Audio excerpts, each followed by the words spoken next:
నమస్తే. Welcome to our channel. నేను పద్మిని. ప్రస్తుతం పాటు సోషల్ యాక్టర్ కృష్ణకుమారి గారు ఉన్నారు. మాట్లాడదాం. మేడం నమస్తే మేడం.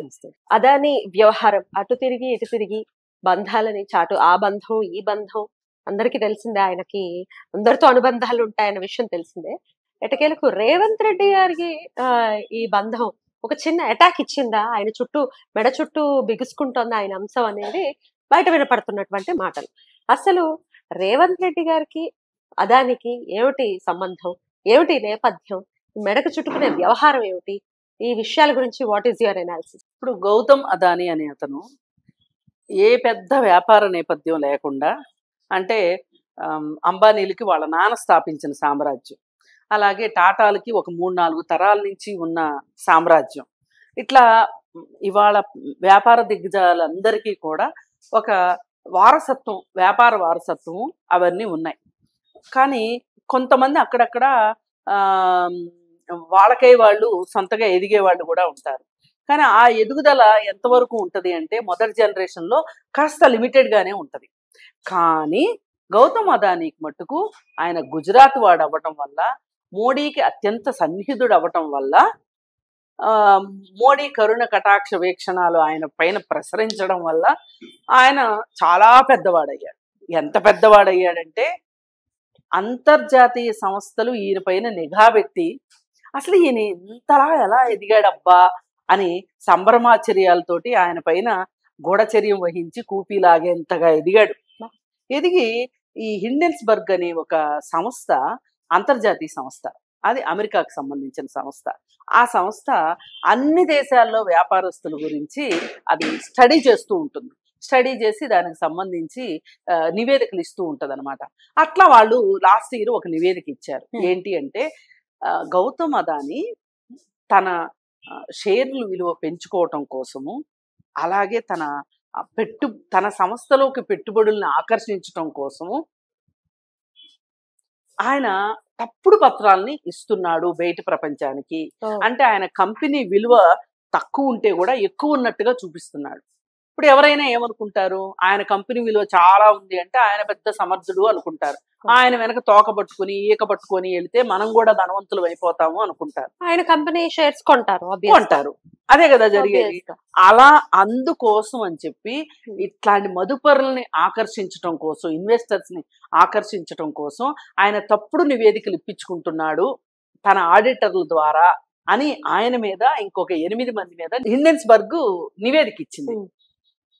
ఇలా అయితే అప్పుడు అందరూ అసలు దేశం ప్రతిష్ట ఏమైపోవాలి, అసలు ఈ రాహుల్ గాంధీకి పని పాట లేదు, అక్కడ వార్తలు ఇక్కడ వార్తలు వేసుకొచ్చి చెప్తా ఉంటాడు, అసలు మన దేశంలో ఒక వ్యాపారస్తుడు ఎదుగుతూ ఉంటే చూడలేరు వీళ్ళు, అది ఇది అని చెప్పి రాహుల్ గాంధీని చాలా దుయ్యబట్టారు.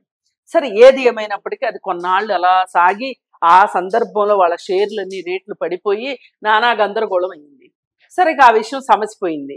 అప్పుడు మోడీని అడిగారు, దీని గురించి వివరణ కావాలి అని. మీకు దేశ ప్రతిష్ట పట్టదు, మీకు అర్జెంటుగా కుర్చీలు కావాలి, అధికారం కావాలి, అందుకే ఇలాంటివన్నీ మాట్లాడుతున్నారు అని ఆయన కూడా తిప్పికొట్టాడు. అంతేగాని హిండెన్స్బర్గ్ రిపోర్టు ప్రకారం నేను దాన్ని చూస్తాను, ఆలోచిస్తాను, తప్పొప్పులుంటే చూస్తాను అనే మాట మటుకు ఆయన చెప్పలా. ఆ తర్వాత కొన్ని రోజులు పోయిన తర్వాత ఈ పెద్ద పెద్ద వ్యాపారస్తులకి వీళ్ళు కార్పొరేట్ ట్యాక్స్ తీసేశారు. ఆ కార్పొరేట్ ట్యాక్స్ ప్రభుత్వం గనక వసూలు చేయగలిగితే మన దేశం మొత్తం మీద స్కూళ్లలో మంచి ఇన్ఫ్రాస్ట్రక్చర్ ఇవ్వచ్చు, అన్ని డబ్బులు. కానీ చాలా ఉదారంగా కార్పొరేట్ ట్యాక్స్ తీసేశారు. అలాగే ఈ మధ్య కాలంలో బ్యాంకు, ఎస్బీఐ బ్యాంకు వాళ్ళకున్న అప్పుల్ని రుణమాఫీ చేసేసి, ఒక చిన్న వ్యాపారస్తుడు బడ్డీ కొట్టువాడు ఒక 10,000 లోన్ తీసుకుని కట్టకపోతే ఊరుకోరు కదా, వాడి సంగతి ఏంటో చూస్తారు కదా. మరి అలాంటిది వాళ్ళకి రుణమాఫీ చేసేశారు. దానివల్ల బ్యాంకులకి ఎంత నష్టం. ఇప్పుడు ఎస్బీఐ ఎవరు? ప్రభుత్వ రంగ బ్యాంకు. ప్రభుత్వ రంగ బ్యాంకు నష్టపోతే ఎవరికి నష్టం? ప్రజలకి నష్టం. అయినా కానీ చేశారు. ఇవన్నీ అయిపోయిన తర్వాత నెక్స్ట్ ఇప్పుడు మళ్ళీ న్యూయార్క్లో ఈ కేసు నమోదైంది. ఇప్పుడు ఏంటి చెప్తారు, ఇది ప్రశ్న Hmm. అని అందరూ సర్వత్రా ఆశ్చర్యపోతున్నారు. ఓహో నిజమేనా, అప్పుడు ఇండియన్స్బర్గ్ చెప్తే మనం నమ్మలేదు, ఇది నిజమేనా అనమాట అని ఇవాళ పొద్దున్నుంచి అందరూ ఎవరికి వాళ్ళు వ్యాఖ్యానాలు చేస్తున్నారు. ఈ సందర్భంలో బీజేపీకి అదానికి సంబంధం ఉందనే సంగతి జగమెరిగిన సత్యం. అదానికి మోడీకి మోడీకి బీజేపీకి అలాగే మోడీ అమిత్ షా వీళ్ళందరూ ఇది ఒక గుంపు అనే సంగతి అందరికీ తెలుసు.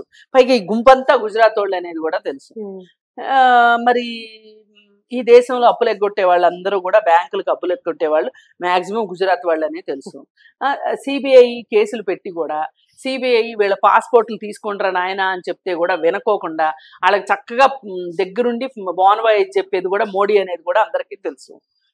మరి ఈ పరిస్థితుల్లో గౌతమ్ అదాని ఇవాళ ఇంత నేరం చేస్తే న్యూయార్క్ పోలీసులు అంత ఈజీగా ఆషామాషిగా అల్లాటప్పగా కేసులు పెట్టరు కదా.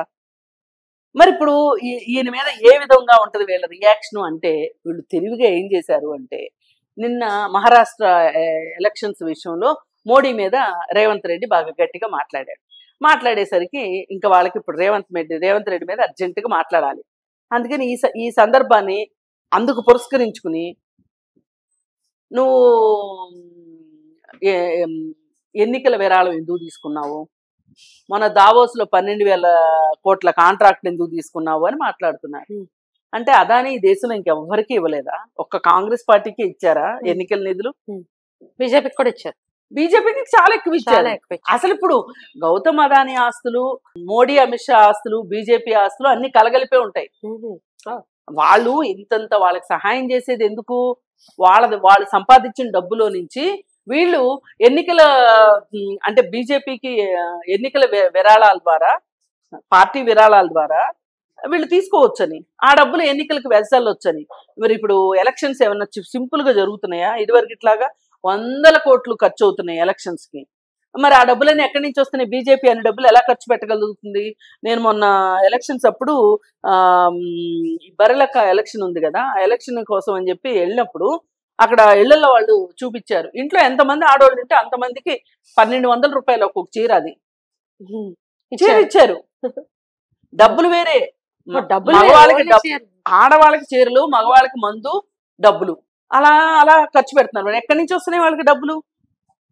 అందుకని ఒక్క కాంగ్రెస్ పార్టీకి విరాళం ఇస్తే మీరు తప్పు పట్టిన అర్థం ఉంది. అన్ని పార్టీలకు ఇచ్చారు వాళ్ళు విరాళం. జగన్మోహన్ రెడ్డికి ఇవ్వలా, తెలుగుదేశంకి ఇవ్వలా? ఇట్లా అడుగుతారన్న పాయింట్ వాళ్ళకి అబ్బే ముందు బట్టగాల్చి మీదయ్యాలి. ఇప్పుడు 12,000 కోట్లు కాంట్రాక్టు తీసుకురాలేదనుకోండి దావోస్ నుంచి, ఏమనేవాళ్ళు? చేత కాదు రేవంత్ రెడ్డికి, కేటీఆర్ చూడు ఎట్లాంటి కాంట్రాక్టులు పట్టుకొచ్చాడో.